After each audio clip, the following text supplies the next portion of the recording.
山河远阔，谢谢您来听我讲故事。欢迎收听悠然心语。林路宁想给男友一个惊喜，提着精心挑选的礼物，偷偷来到他所生活的城市，却看到一幕十分炸裂的好戏。男友母亲心仪的女孩和一个富婆，竟然在公寓里撞一起了。未来婆婆眉头一挑，笑呵呵地说：“既然遇到了，那就坐下来一起喝杯茶。”周石，这位优雅的姑娘叫什么名字？伯母，我跟周石哥是您一手凑成的，现在他领一个女人回家，你不该给我一个合理解释吗？瑶瑶一脸敌意地瞪着对面的女人，一看皮相就30好几了。难怪王周石总说自己很忙，原来是脚踩2只船。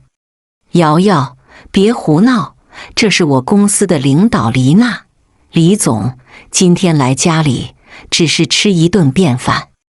王周石脸色淡定地解释。正在瑶瑶要相信的时候，林路宁推门走进来了，一脸笑意地打招呼：“不好意思，你们没有关门，我就自己进来了，实在是手里东西太沉。既然已经乱套，那不妨让事情更糟糕，彻底一些。宁宁，你怎么来了？”王周石脸色微沉，手心不经意地搓着，可遇到这样的三角关系，让他真有些打怵了。他一人分饰3角，1年来都游刃有余，眼看就要成功拿下林路宁，哪里想到会在这时候翻船。你跟我先出来一下。王周石在意的要拽他胳膊出门，却被女领导看出端倪。既然来了，就坐一起喝杯茶，正好阿姨也在。女领导果然见识多，控场能力也强，就这样一句话，几个人重新坐下来了。而林路宁也不怯场，嘴角挤出一丝笑：“王周石，你不介绍一下吗？宁宁，这位是我妈闺蜜的女儿瑶瑶，这一位是我公司的领导黎娜，这是我妈。”都说3个女人一台戏，现在4个女人围坐在一起，就让本就消瘦的王周石只觉得浑身冒冷汗了。宁宁是吧？人如其名，长得就一副宁静安然的样子。王周石的母亲这是在点他，让自己沉住性子，别把事搞大了。王周石，我们交往1年了，你没跟我说过你有2个女朋友啊？林路宁嘴角含笑的轻声问。来都来了，不把事情弄清楚，岂不是白瞎自己的假期和飞机票？王助理，你追我大半年，可没说你有女朋友。女领带气愤地起身，而王周石情急抓住她的小手，唯独瑶瑶就格外的尴尬。她似乎是最透明的那一个。伯母，我突然有事，就先走了。我跟你一起走。林路宁提着大包小包，就跟瑶瑶一前一后的离开公寓。宁宁，你听我解释。王周石一路追出来，见他没有搭理自己的意思，忙拽住了胳膊，不想却被他们俩一人给了一巴掌，俊逸的脸颊瞬间变得红肿了。你们，瑶瑶抢他前面骂道：“王周石，以后别让你母亲再去我家，我妈没她这样的闺蜜。”说完，他就气鼓鼓地开车扬长而去了。被拒绝不可怕，但是在不知情的时候，自己就成了别人眼中的3，这就让他像误食一只苍蝇，恶心到家了。说吧。林路宁双手抱在胸前，淡定地盯着他，原来自己看人的眼光很差劲啊！王周石再醒过神来，才又说：“宁宁，这里真的有误会，黎娜和瑶瑶都只是我的一般朋友，只是见过1次2次的普通朋友。他还在尽量的挽救。3个女人当中，唯有当舞蹈老师的林路宁，既美又年轻，是他想娶的女孩。其他2个只是备胎和利用的关系。就不知道今天咋了，突然都凑一起，让他应付的头皮都麻了。王周时，我们分手吧。宁宁，我不舍得分手，你若是真生气了，我们可以暂时冷静一段时间，但千万别不要我了，求你了。王周时挖苦着脸，装出一副可怜的样子。林路宁一颗心都在微颤，但嘴角还是挤出一丝苦笑。王周时，瑶瑶是你的备胎，无聊时用来消遣，黎娜是你想要抓住的机会，甚至可以付出一切，对吧？而我就是最惨那一个，你浑身肮脏不堪了，才由我来接手。不是这样的，我心里只有你一个，我可以发誓。王周时正要举手发誓，林路宁竟扑哧笑了，就让他神色更凝重了。宁宁，你突然就笑了，可别吓我。我只是庆幸，林路宁心里庆幸，在他想要亲近的时候，他所受的家庭教育，让自己抵住一切花言巧语，所以他们交往1年，进度条也只是到牵手而已。或许就是这样的不识趣，才让王周时有了偷腥的心思吧。他甩开了手，一脸无情地从他身边绕过，径直走出了小区。姑娘，你这是？环卫工人是一位中年妇女，见林路宁把东西都塞给自己，一脸的疑惑和关切，误以为他是遇到难处了。阿姨，我东西买多了，这些都送给你吧，都是一些营养品，这是小票。你要是想退掉的话，前面左拐100米就是那家礼品店。姑娘，那你自己怎么不退钱？环卫阿姨小声关心地问。林路宁嘿嘿一笑，我不是懒吗？阿姨再见。他背过身离开的瞬间，眼角不争气的眼泪滚落下来。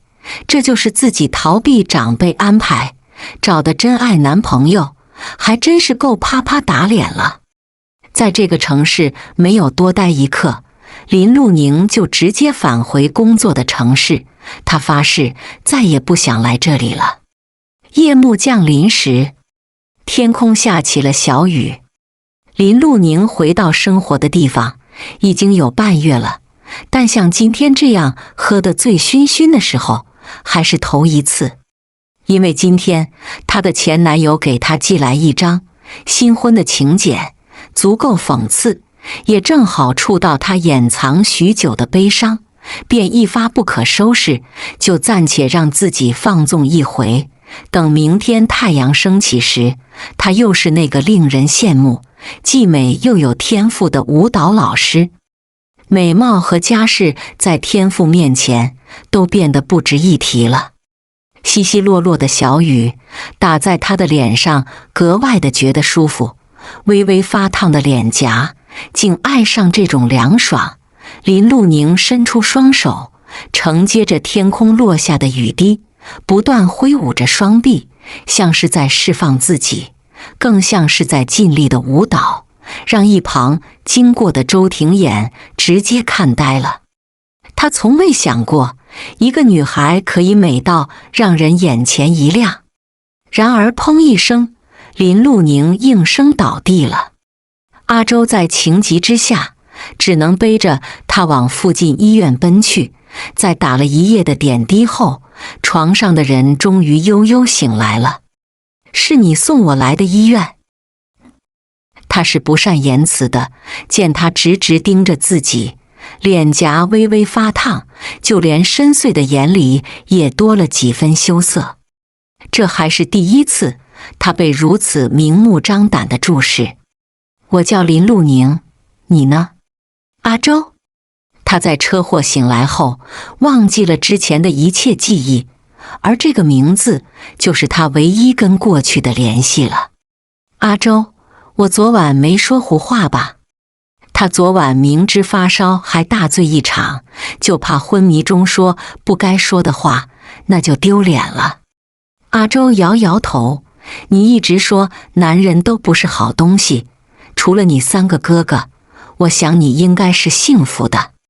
不像他，吃住都在修理厂，孤苦无依，虽不用露宿街头，但过的日子实在可怜。老板若不是看他有修车本事，估计连这份工作都不可能给他。毕竟现在的社会，谁敢聘用一个身份不明的人？你没有亲人吗？林路宁见他点头，心想谁还不是可怜人？他笑呵呵地拍他一下肩膀，阿周，以后我就是你亲姐，我的3个哥哥也是你的亲哥，你再不是孤单的一个人了。好。阿周望着他单纯的笑意，竟觉得眼前一道亮光，直接他心里的深处，平静如水的内心开始不由自主地砰砰乱跳了。这或许就是一见钟情的前兆。自从2人相识后，林路宁就多一个饭搭子，因为他们口味的相近，让平常的吃饭变得更有趣了。阿周，你做饭真好吃，我都开始嫉妒你未来女朋友了。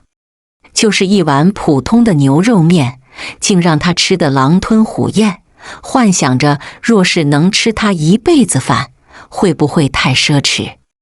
毕竟每个人都是独立的存在，不应该捆绑任何人。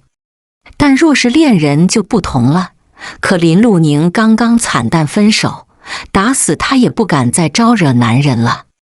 阿周脸颊一红，忙战术性地拿杯子喝水，过几秒才试探地说：“宁宁，叫姐。”现在再听这个称呼，林路宁都觉得浑身不自在了。他决定了，此后这个名字将从他生命里被抹去。姐，我修理厂的宿舍正在装修，我能不能在你家借住几天？我可以给你房租。林路宁假装淡定地笑笑，你是我小弟，想住多久住多久，需要我帮你搬家吗？他一脸感激地摇摇头，姐，你对我真好。阿周挺反感叫姐的，但为了哄她开心，他硬是喜欢上了这个称呼。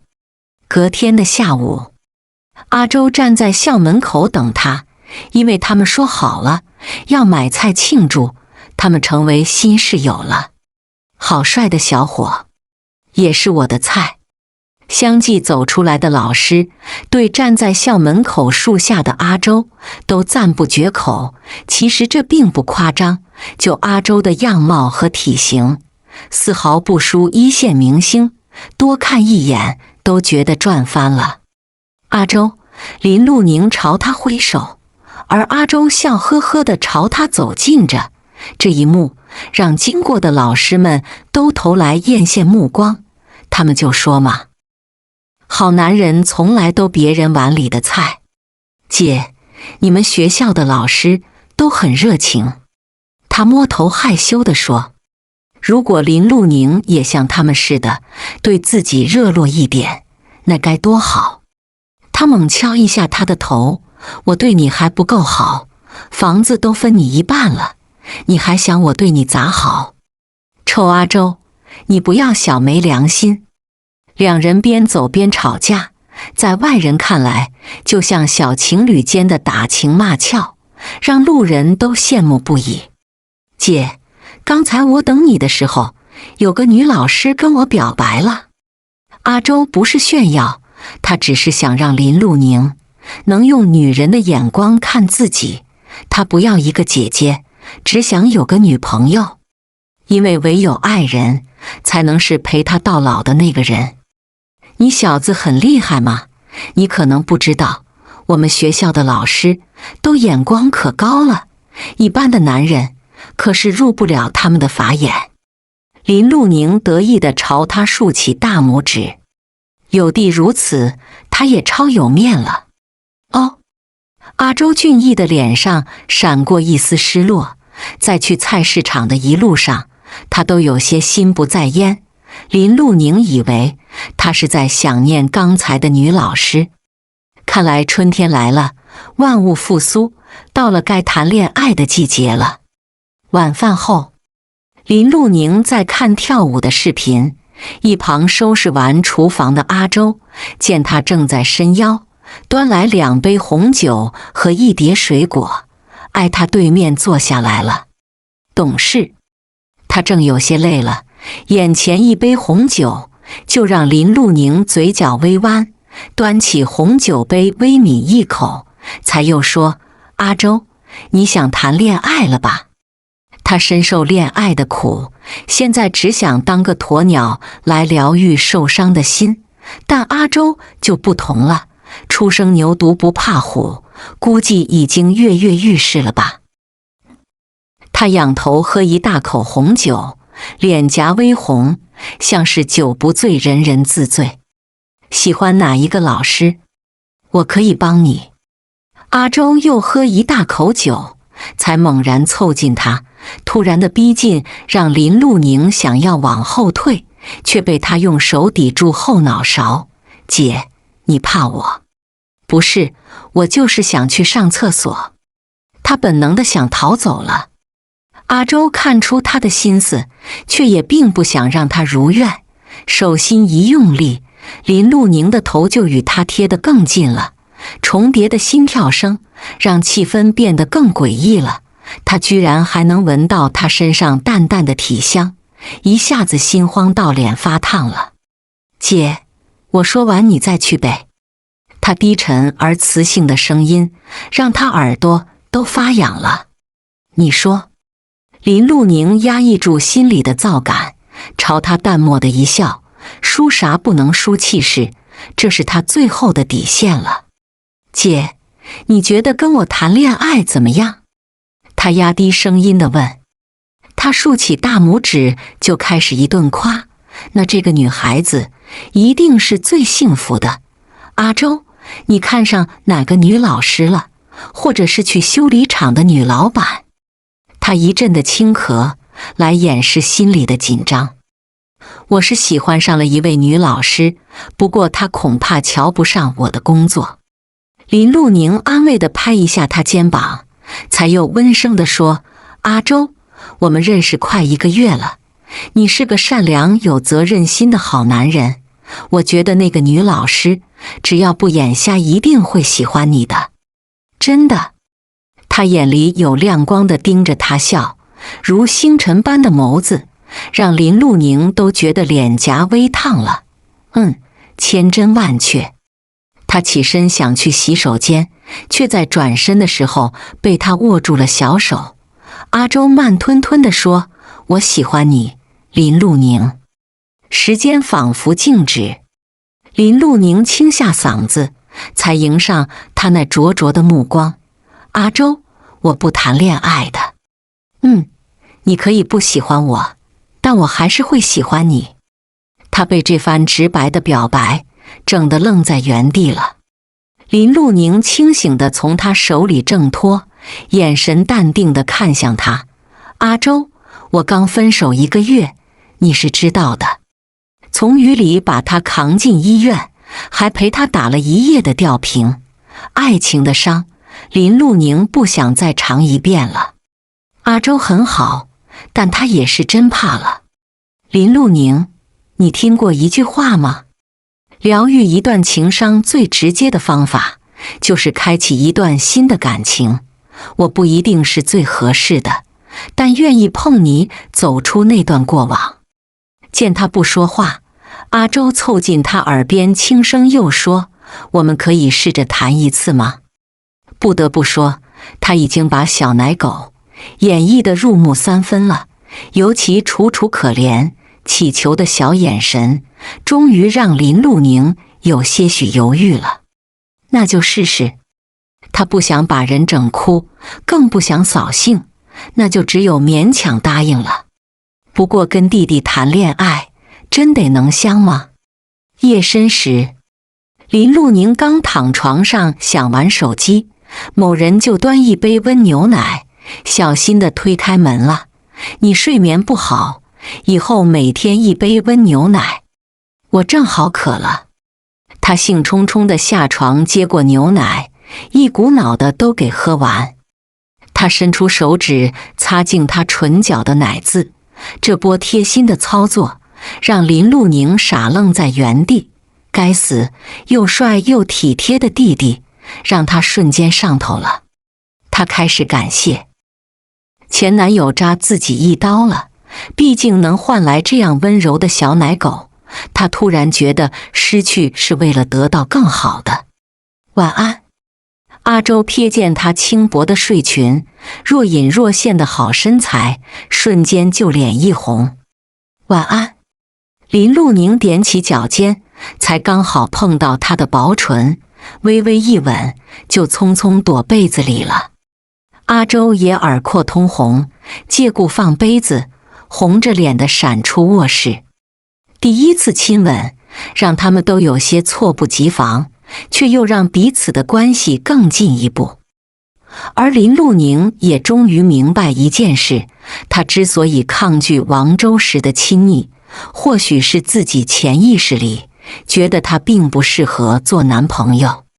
人一定确定心意，相处起来就更自在了。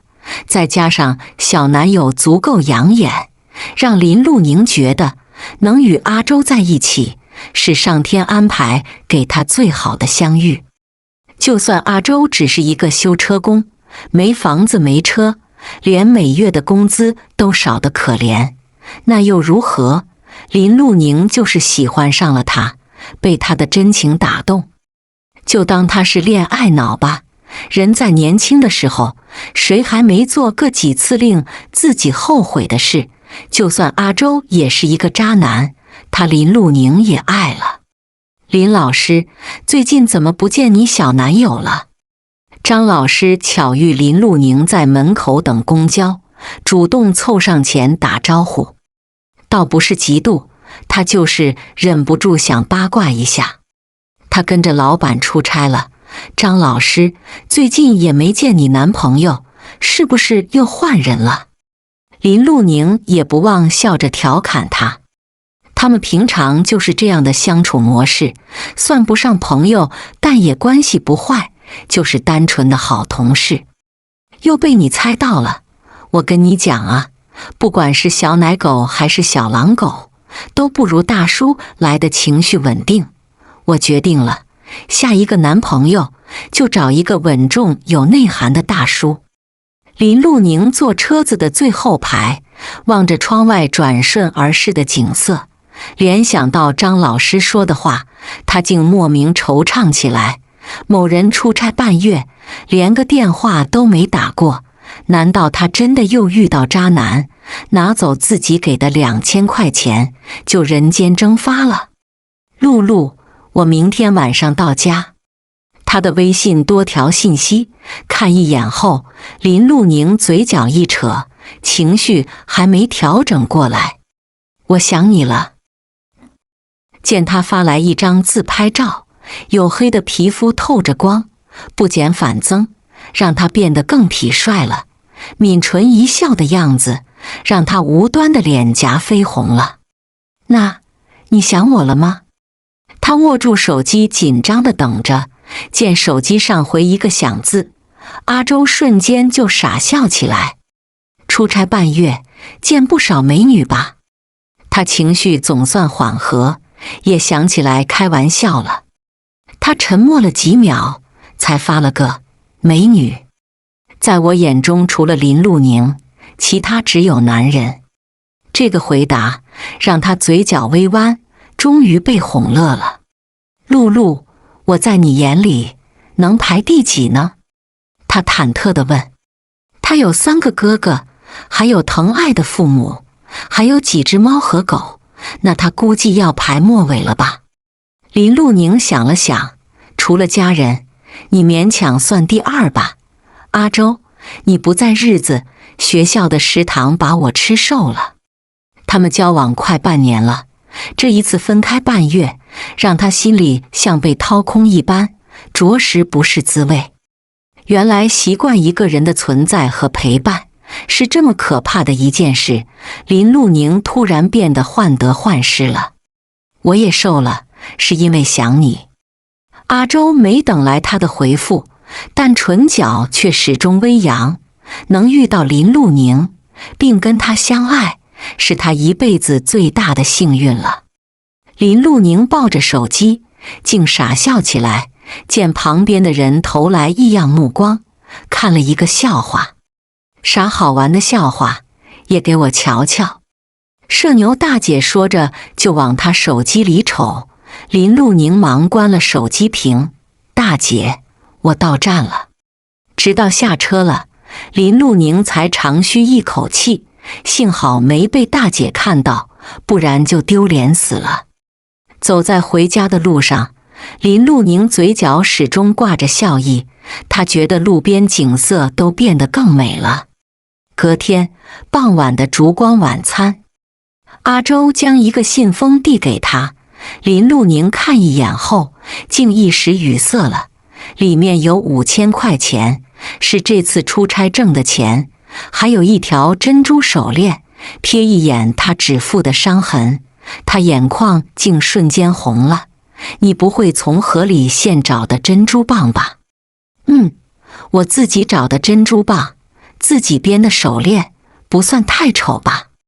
他这次去外地出差，本想买一条珍珠手链，挑了许多，可都嫌不够完美。然而自己穿的手链，好像还不如买的好看。给我戴上瞅瞅呗。林路宁心里已经被触动到了，但还是强装一丝的淡定。阿周的指尖轻碰他手腕处，虽是及时闪开手，林路宁已经浑身都发烫了。那个，我去拿瓶水喝。他借故逃进卧室了。林路宁再出来时，换了一件浅粉色的长裙，贴身的剪裁把她好身材展现得淋漓尽致，尤其手腕的珍珠手链，更显得她多了几分江南美女的气质。看她已经看吃了，林路宁淡然的一笑：我很喜这份礼物，敬你一杯，我随意你干了。阿周乖乖地干了一大杯红酒，脸颊已经有些许的红了。冲你这份用心，我再敬你一杯。这一次，林路宁先喝了一大口，在望向他时，阿周第二杯也见底了，唇色微红，像是涂了口红，让他看得有些上头，连说话都小结巴了。阿周，你跟我前男友真的不同，我很庆幸遇到你。话落，他很上道的又干了一杯酒，俊逸的脸颊已经红彤彤了，但微醺的样子让林路宁看得更心里欢喜了。你酒量不行就别喝这么急，万一喝醉了，你明天该头疼了。他一脸正经地数落他，心里却在雀跃。阿周嘴角微扬，在自己家喝醉不怕，不是还有你吗？而且某人这么着急地灌他酒，不就是想故意让他喝醉，顺势喝醉，这点眼力见他还是有的。把自己喝醉了，也是他的私心。你既然喝醉了，那我扶你回房睡觉呗。他话音刚落，阿周就把头歪向他的肩膀，半推半就地跟着他回卧室了。头疼。林路宁眉头一皱，我就说吧，你就该喝得慢一点，是这里疼吗？他温柔地帮忙揉着太阳穴，粉红的小嘴还温柔地帮他吹吹，淡淡的甜香扑面而来，就让阿周一阵的心神荡漾了。如深潭一般的眼睛灼灼地盯着凑在怀前的人儿，就让他眼前一亮。露露，我想你了，你身上好香。你也好香。不如。林路宁话说一半，就凑近吻上了性感的薄唇，本想适可而止，却被他一下拽进怀里，肆意的纠缠让彼此都沉沦在难得的温存里了。他早就猜到某个男人早已经对自己惦记许久了。露露，我觉得自己配不上你。阿周俊逸的脸上闪过一丝的自卑。一个修车工爱上了舞蹈老师，确实有点癞蛤蟆想吃天鹅肉了。我就喜欢小奶狗。露露，我以后会努力工作，给你我所能给的最好生蚝。他一脸炙热地轻啄一口粉唇。林露宁就如一道光芒，彻底照亮他灰暗无光生活，让未来变得更有意义了。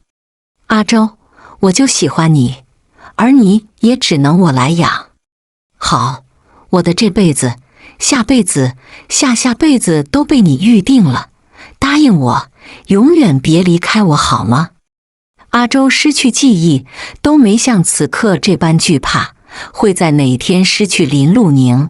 或许真到那一天，他会彻底疯掉。那要不要再试一下？他凑在他耳边轻吹一口气，阿周就一个翻身将他压在身下，甭说一次，就算为他累坏腰子，他也甘之如饴。某日，学校门口的树下，一身黑色西装的阿周站在老地方等着接林露宁下班，正巧被张老师撞见了。喂，帅哥，好久不见你了，我认识你吗？阿周自保地往后退了一步，见状，张老师又走近一步的拍一下他肩膀地说，我是林老师的同事，听说你是一名修车工，我的车刹车不灵敏了，你能给我瞧一眼吗？其实他就想跟帅哥趁机多待一会。我在等女朋友，恐怕你要找别人给你修车了。阿周一脸冷厉地拒绝他，并用手一把将他推开，还当着面用纸巾擦碰过他的手，就让张老师要气到吐血了。我还没嫌你脏，你就在这嫌我脏？你家林老师就是这样教你跟人相处的？我已经很客气地拒绝，是你不依不饶的。阿周若不是收着性子，早就在他靠近的那一刻就折断他的胳膊。还有身上那一股浓郁的廉价香水味，是他最无法忍受的了。露露，阿周一秒变脸地朝他走过去，并伸手揽住他的纤腰，眼神痴痴地在他额头吻一下，根本不顾及一旁还有个张老师。张老师，我们先走了，拜拜。拜拜。张老师眼瞅着渐渐走远的背影，不禁酸酸地说一句，这哪是小奶狗，明明是一只小狼狗，还是只对林老师一人温柔的小狼狗。他也就只有羡慕的份了。张老师可是很记仇的。林露宁假装为难地说。阿周在他耳边低声说，不怕，最多你辞职了，我养你啊。不要。为什么？我挣的钱都给你花，不会让你生活质量降低的。阿周一脸紧张地说。林露宁双手摸上他的脸颊，一脸严肃地说，你是我的小奶狗，只能我养你。就算我哪天混不下去了，最多你跟我回家，当个上门女婿，咱俩也能吃香的喝辣的。说完，他凑近在薄唇轻啄一口，一脸的享受。他细腻白皙的皮肤正好夕阳洒在脸颊上，变得更耀眼夺目，让他恨不得上嘴咬一口才过瘾。吃完饭，要不要一起看演出？为了今晚的舞蹈家演出票，他可是足足加班半个月，只为博他一笑，再苦再累都值得。是芷华老师的演出吗？林露宁一脸兴奋地望着他，见阿周微微颔首，他整颗心都要跳到嗓子眼了。我怕迟到，咱们可不可以先看演出？好，都听你的。相爱的两个人，只要彼此心意相通，哪怕日子过得苦一点，每一天的生活都是美妙的。阿周，我有一个秘密。是什么？他一脸期待地凑近，林路宁柔声地贴他耳边说：我为你拒绝了一个竹马富二代。我们从小就相识，但已经许多年没见了。爷爷安排的包办婚姻，哪里会有你香？他顺势亲一下耳垂，就让阿周握他的手加重几分力度了。若不是还在剧场，他真想将魔人精好好收拾一顿。当这么多人撩拨他，真当自己是坐怀不乱、听话懂事的小奶狗了。此时此刻，他快要窒息，眸子也更深沉了。回家吧，他低声提议。回去干嘛？阿周在耳边低喃地说：我想看你跳舞了。说完，两人趁着人们都还专注，悄悄地离开剧场。今夜注定是一个不眠之夜了。一个雨后的下午，唐丽锦望一眼马路对面，正想着朝周庭衍奔过去，却看到一辆货车朝他们驶来。就在一瞬间，人被撞出去数米了。林路宁因为护住了阿周，他被撞出去时已经昏死，而阿周因为有他的身体做缓冲，虽然也被撞到，但除了头受一点伤，胳膊蹭破一点皮，人基本没大问题。他虽然头疼得要炸裂，但还是坚持守在急诊室门外，脸色十分的凝重，对于来到身旁的人一概忽视掉了。周庭衍，我终于找到你了。阿周被2次撞击头部，失去的那些记忆正在支离碎片地从他脑海闪过。你是丽锦。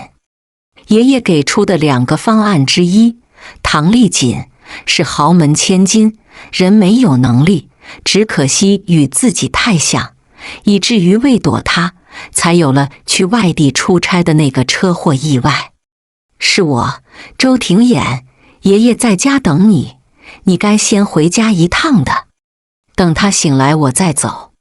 直到傍晚时，看着林路宁脱离危险了，周庭衍才在额头亲吻一下，不舍得离开医院了。几天后，普通病房里，林路宁正在担忧阿周是不是依然没醒，就见一个女人推门走进来。你好，林小姐，我是周庭衍的未婚妻。唐丽锦笑着自我介绍。你好，我不认识你，更不认识周庭衍。这女人一副情敌的架势，就有些莫名其妙了。她才不稀罕啥周庭衍，自己只要阿周。你恐怕还不知道吧？你救的男人就是我的未婚夫，谢谢你的见义勇为。一刹那的时间停止了，林路宁眼神茫然地看他一眼。你说阿周就是周庭衍，那个100亿身家的企业家？对。唐丽锦笑着更凑近他了，细细端详了一番，才又说：林小姐，你能舍身救他，还搭上自己的未来事业，估计骨折的这条腿以后也不能跳舞了吧？听说你是一位很有潜力的舞蹈老师。还真是情敌见面，分外眼红。唐丽锦就连跟他说话都透着些许的强压气势。你打算补偿我吗？这里是500万，就不知道你跳多少舞才能挣够这个钱。我现在把钱给你，你也可以提前养老了。林小姐，你真是一个好人。唐丽锦一脸感激地朝他笑笑，有种替未婚夫感谢情敌的感觉，让林路宁只觉得后背发凉了。周庭衍呢？有事让他当面跟我说，就算要分手，他也要见到本人，这是基本的流程吧。林路宁只觉得天塌地陷，他又一次赌输了。没那必要，他工作很忙，又怎会为一般的小事何人，而特地跑来一趟呢？林小姐，你好好休息吧，有任何的事都可以找我帮忙。唐丽锦终于走了。二哥，我想回家了。林路宁拿起一旁的大额支票，唇角不禁抽一下，渣男的回报还真是够颇丰的。既然周廷衍就是阿周，他若连见一面都觉得是敷衍，那他也只能我行我素了。1个月后，高级会所的品酒会，林路宁正坐在沙发里，二哥端一杯酒坐他对面了。露露，你腿上还没好，就急着出来相亲，不会是想疗愈上一段感情吧？二哥，500万买的房子，装修好了吗？给钱不拿白不拿，买套房子也是很香的。正在收尾了。那个王周时我已经替你教训了，灰溜溜的滚回山区的老家。那这个周廷衍，可是老爷子占有的孙子，还是你未来的结婚对象，我总不能把他赶尽杀绝吧？原来二哥也有不敢惹的男人。林路宁不客气地回怼，这不是不敢惹，毕竟两家是世交，你们俩又是打小的情分，我总不能对他动手吧？若真是动了手，爷爷不得用拐棍抽打他。二哥，我跟他在3、5岁的时候见过一面，这也叫打小情分？爷爷不过是在给他包办婚姻，找个合理的理由罢了。二哥，你去旁边桌子坐吧，你在这，没人敢来跟我打招呼了。二哥只能识趣地离开。林路宁终于可以清静一会儿，然而没过3分钟，就有个帅气阳光的男生稳稳站他身旁了。你好，我能坐你对面吗？林路宁浅笑着点头，不经意的一扫，才发现眼前的男生是那种标准的小奶狗，乖乖的样子，很让人容易上头。这才是小奶狗，而某人绝对的以假乱真，是一只吃肉的饿狼，还是吃肉连骨头都不吐的那种。我能叫你姐姐吗？可以呀。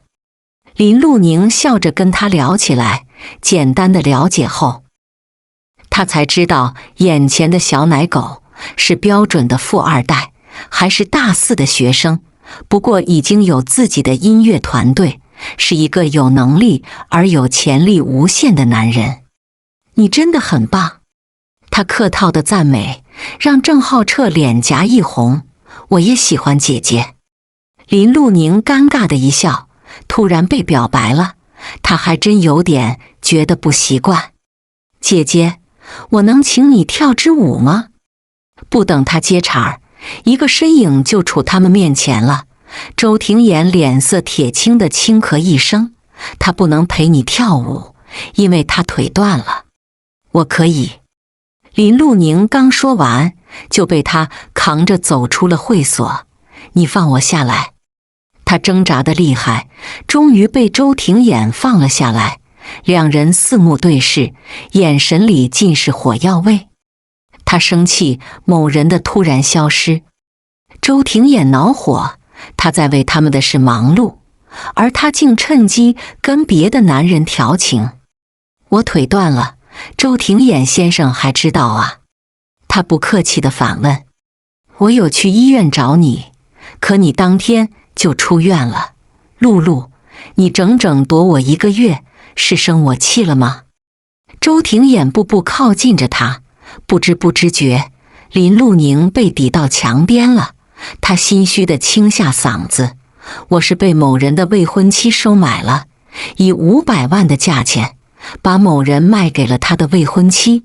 周廷衍，半年前你救我，装得可怜兮兮的样子，是为了躲避你未婚妻而故意接近我的吧？我今天就跟你讲清楚，你在我这没戏。露露，我半年前真的失忆了，不然何苦不回周家，愣是在修理厂窝了半年。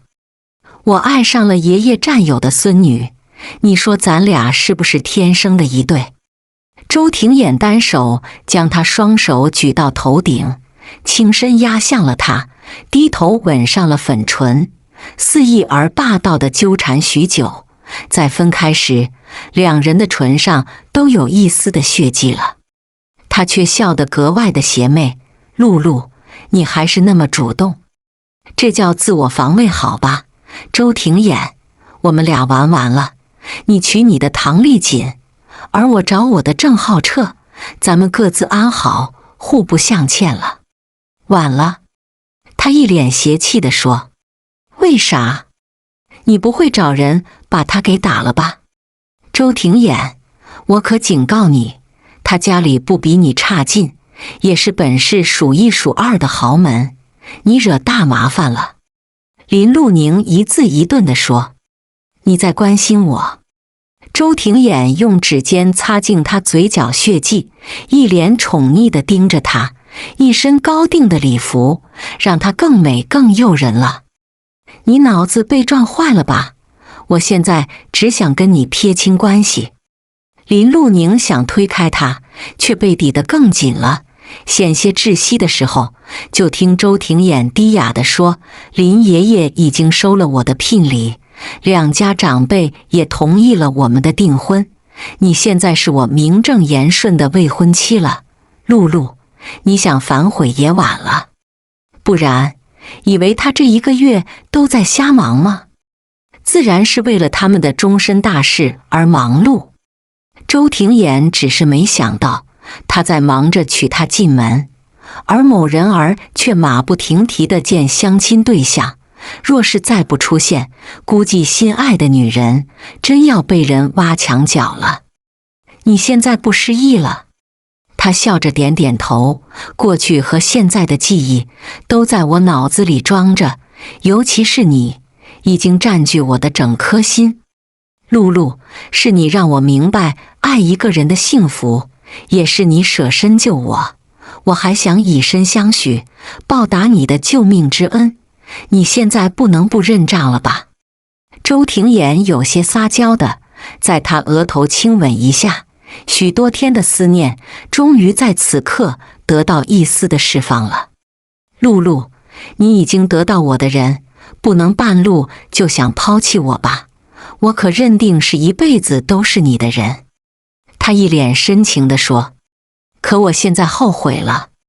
林路宁已经在心里心花怒放了，但脸上还一副静静的样子，不想就这样原谅他。你要说分手，我不同意。他眉头一紧，我只喜欢自由恋爱，你是爷爷逼着我嫁的周庭眼，咱俩始终有缘无分，我永远都是你的阿周。不仅如此，他早已经把他们婚讯公布出去，林路宁此生注定是他的妻。舍得放下身段，陪我去住小公寓？他调侃地问。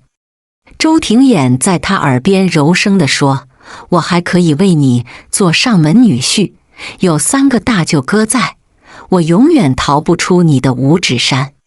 露露，我想天天见到你，想天天拥你入怀，想每天听你喊我阿周。他表白的话才说一半，就被他凑近封住了唇，不敢再听下去，真怕自己要被他的爱意融化了。全剧中，